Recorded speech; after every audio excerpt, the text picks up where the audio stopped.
We are live. Welcome to DUI Results. Attorney Robert J. Schefter, attorney at law. Good to see you. How you doing, Shane? I'm doing fabulous. How are you today? Great. Good. So we're going to get right into it. Yeah, we're going to get right into it. There's a new case having to deal with one of the biggest topics I get questioned about, and that's hot in the law, is refusal for the blood draw when you're arrested for a DUI. So I get questions all the time on that. There was recent, in the last couple of years, U.S. Supreme Court ruled in on it. And now we have a new case from Pennsylvania Superior Court on the issue. So just in general, when you get a driver's license in Pennsylvania, there is what is called the implied consent law. You're giving implied consent that if you're arrested for suspicion of DUI, you consent to a chemical test of your blood. And that chemical test in Pennsylvania, most places, and definitely in York County, is a blood draw. All right, so the law says you give implied consent, but the law also says that you have the right to refuse that. So if you're asked to give blood, you have the right to refuse it. But if you do refuse it, you're going to get a license suspension automatically just for the refusal, regardless of what happens with the DUI. That license suspension refusal is going to be 1 year or 18 months, depending on your prior record for DUIs and refusals. So that is the clear part. What happens a lot with police officers in Pennsylvania, not so much in York County, but I've heard of it, but in surrounding counties, is what the officers are doing when they arrest you. They will ask you, do you consent to have your blood drawn? If the person says, yes, I consent, then the officer isn't giving them any warnings about what will happen if they refuse, because they've consented. From the officer's perspective, I guess I understand it. Will you give blood? Yeah, sure, I'll give blood. Then they don't give you the warning what could happen if you refuse. So that became an issue in this specific case. But before we get to that, that's what the law says, but the Pennsylvania appellate courts, Superior and Supreme Court, have said not only do you have the right to refuse, but the officer has to give you specific warnings about your refusal. So PennDOT has a form that they put out that the officers use when they're requesting the blood draw. And here's what the officer reads, or should read. It says, it is my duty as a police officer to inform you of the following. You are under arrest for driving under the influence of alcohol or a controlled substance in violation of a section of the vehicle code. I am requesting that you submit to a chemical test of blood. If you refuse, your operating privileges will be suspended for at least 12 months. If you have a prior refusal or DUI, you'll get 18 months, and you are subject to a restoration fee of up to $2,000 to get your license back. And the last warning is you do not have the right to speak to an attorney before you decide whether or not you're going to give blood. So those are the chemical test warnings, the implied consent warnings. They're also called the O'Connell warnings because that's the name of the case where the appellate courts have said that these warnings should be given. Okay, so that's pretty laid out. The issue, again, though, is if an officer says, do you give blood? And you say, yes, I consent.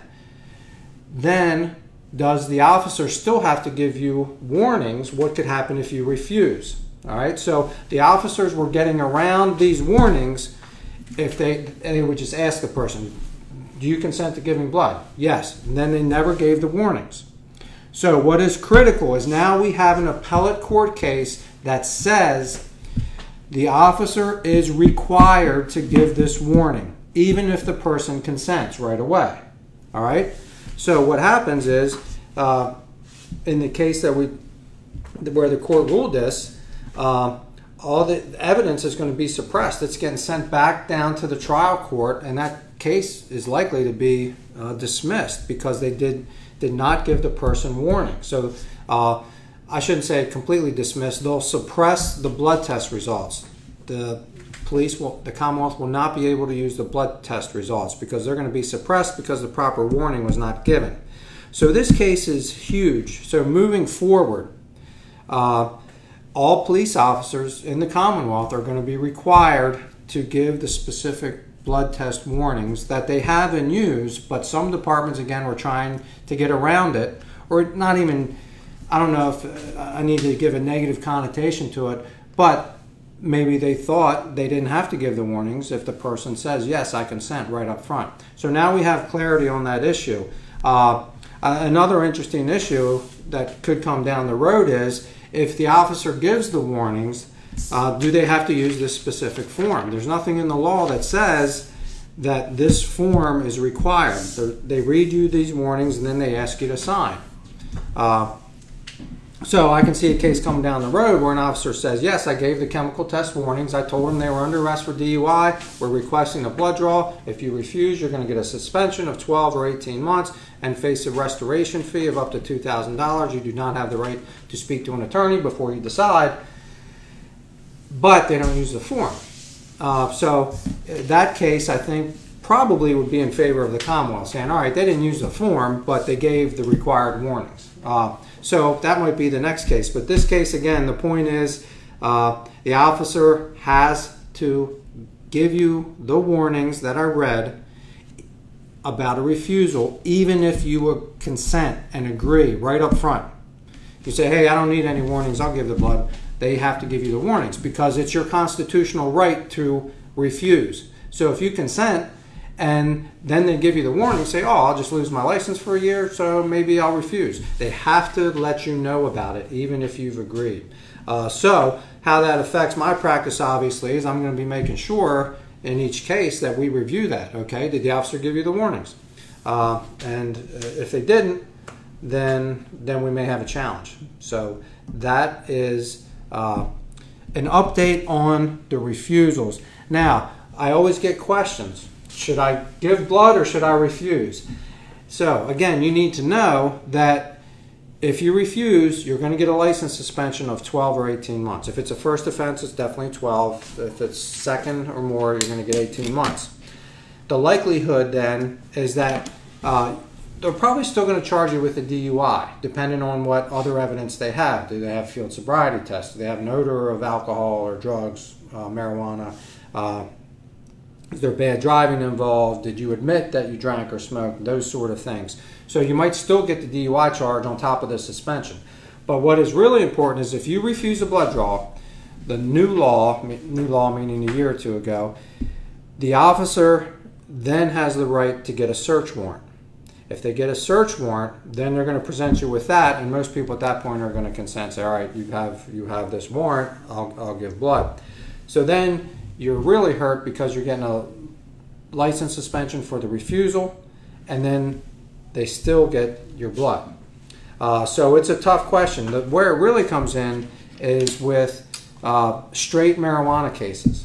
All right, so with alcohol, there can be lots of other symptoms of alcohol. As far as the field sobriety tests are designed to detect intoxication from alcohol, but a lot of my clients have marijuana, have THC in their system, but they don't show outward signs of impairment. Lots of people smoke regularly. Even if they didn't smoke that day, you can still get a DUI. So if you have just marijuana in your system and you're not impaired, if you refuse, you're going to get the license suspension, but there's a possibility they don't have enough evidence for the DUI.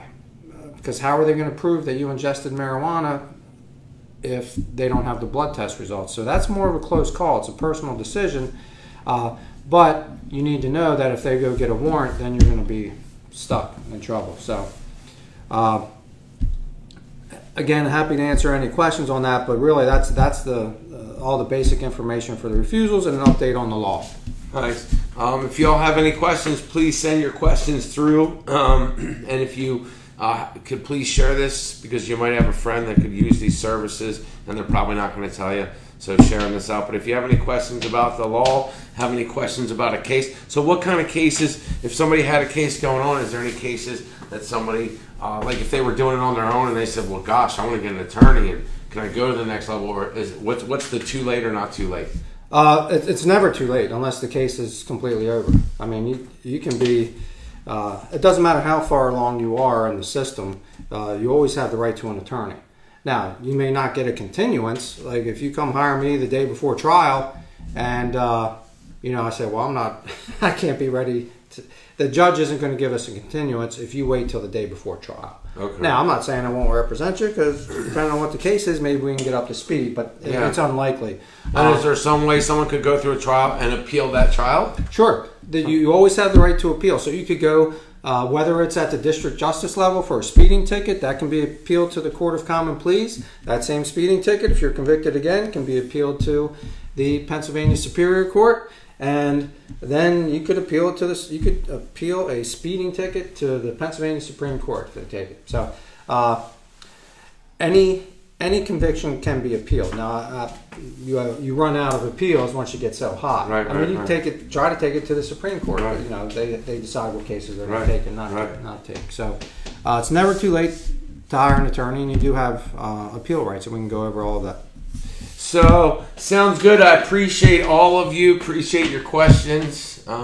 If you have any questions about what we're talking about today or any questions, feel free to ask. All right, sounds good. So, Thanks, Shane. Thanks. Y'all have a good day. Thank you very much.